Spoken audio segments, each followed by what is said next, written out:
Shalom Aleichem Rabotai, Shavua Tov. We are beginning in the Mishnah Yomi, the final parak of Terumot. So we are, unfortunately, in chapter 11, but Baruch Hashem, we're up to chapter 11. Mishnah Aleph, Ein Notnin Devela, Ugrogorot, Latoch Chamuryas. If we recall, Devela is pressed figs. They would press them into big fig cakes. Recall we had various shapes of fig cakes, and if they were different shapes, maybe they weren't batel, the chulin and the truma together. And the grogrot is simply your dried figs. So figs could be prepared in different ways. And if you could put them into murias, we say we don't put them into murias. Mipnei shehu ma'abdan. Now murias, the Bartanura defines as shuman shel dogim, fish fat, fish schmaltz, okay? There are other translations that it's sort of like the stuff that oozes out of the fish, like that clear, gooey stuff. Now, why would you put figs in that? Because the fish fat is kind of disgusting, but if you put some spices and some sweet things in it, it becomes a delicious dip.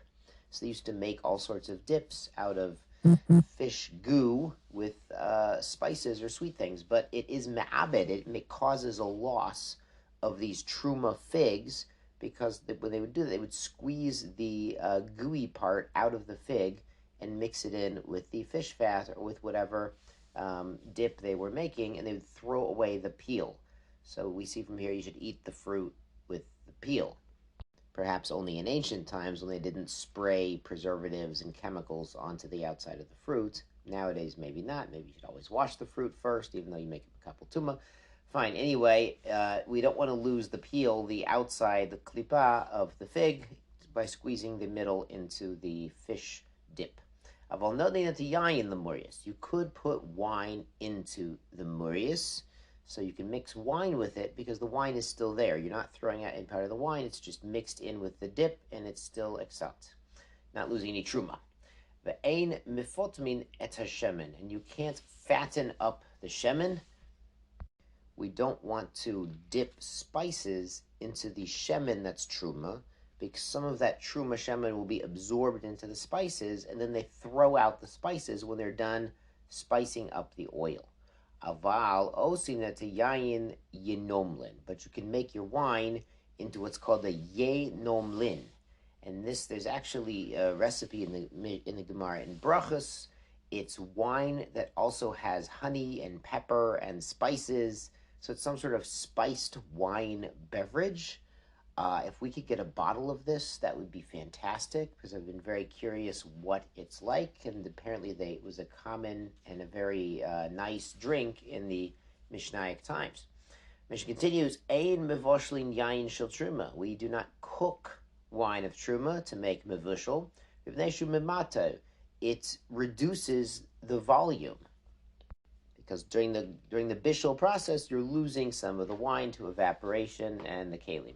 Rabbi Yehuda allows because it improves it. Now, this should be shocking, because in the second parak we learned when we separate truma from the yafeh on the raw, but not from the raw on the yafeh, we said that cooked wine, mevushal wine, is not as good as raw wine. So it's not as good taste-wise, but the Bartanura brings mitkayam yoter. It does last longer. So there were situations where perhaps it would be better to separate the truma from something that lasts longer, because there was no Kohen in town. So maybe the Kohen might prefer a wine that lasts longer. It's not going to turn to vinegar. It's not going to spoil, over a wine that tastes slightly better. Great. Mishnah Bed. Dvash tamarim, the honey of dates. The Torah calls the goo inside the dates honey. Back in Shemot, in the 13th parak of Shemot, yain tapuchim, wine from apple. We might say colloquially apple cider. The chometz sitvaniot, or vinegar made from the winter grapes. Those are the smaller, less juicy grapes. Shar kol me perot shel truma, and other fruit juices from truma fruits. Meaning things that are not wine or grape juice or oil. Those are sort of the major truma things, but other things squeezed out of truma. Rabbi Eliezer says those are really truma. They're really considered truma, even though they are the juice or the goo from the inside, not the fruit itself. and therefore they're chayiv keren v'chomesh if a non-Kohen eats it. Rabbi Yeshua poter. Rabbi Yeshua says no, these are sort of the juices or the zeya from the fruit, but they don't have the same status as real bona fide terumah. Rabbi Eliezer metame mishum mashke. Now Rabbi Eliezer says these are tame as liquids. The Bartenura says they're mekabel tuma and they're machshirim, meaning there's a pasuk yuton alav mayim yiten. So if things get wet, they can become tame. If things have never gotten wet, they can't get tame.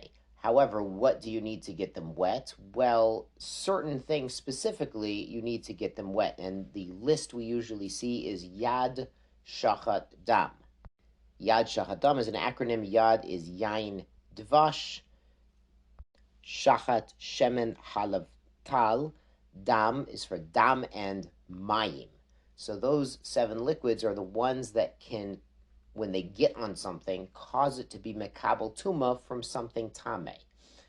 Amar Rabbi Yeshua, lo manu chachamim shiva mashkim kamone petomim.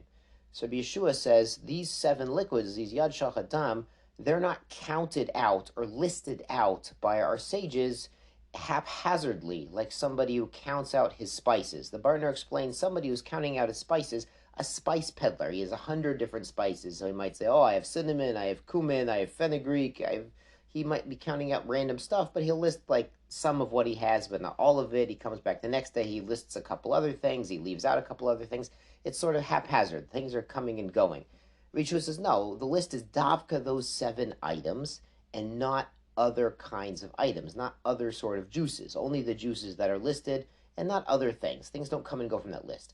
Ela Amru, they only said Shiva Mashkim Tameim. Only those 7 liquids are Tameh in the sense that they're machshir. They cause other items to be Bekabel Tuma.